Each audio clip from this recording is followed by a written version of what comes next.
आप लोग रोशन रोज को चाहते हैं ना। अब तो बाहर आ गए और आप लोग के प्यार आशीर्वाद से हमारे भैया आजाद कर रहे हैं। अरे वाह, अब तो शेर बाहर आ गया। अब तो शेर बाहर आ गया। ठीक है ना।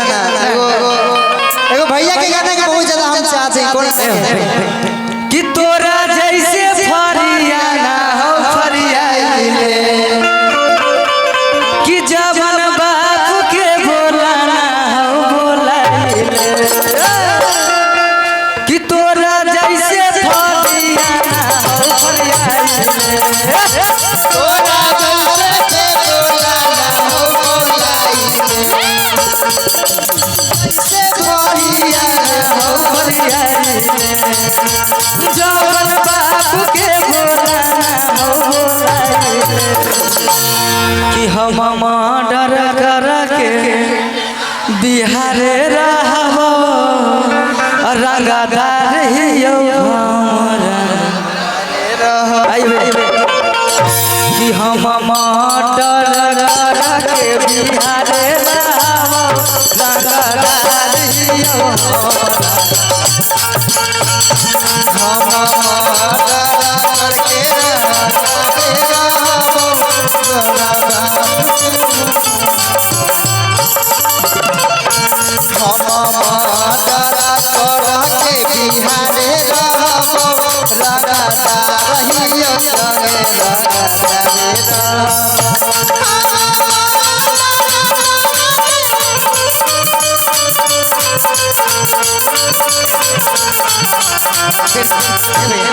एक बार यही लाइन कहना है कि तोरा जैसे फरियाना हो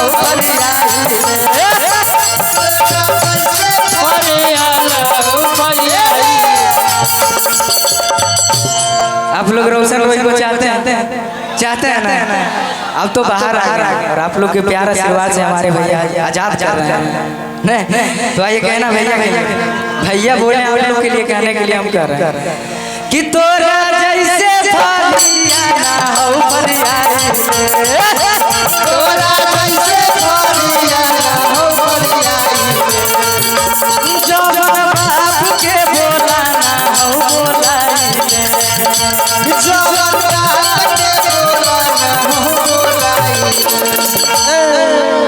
कि हम डर कर के बिहारे रहबो तारे हियो हमर तारे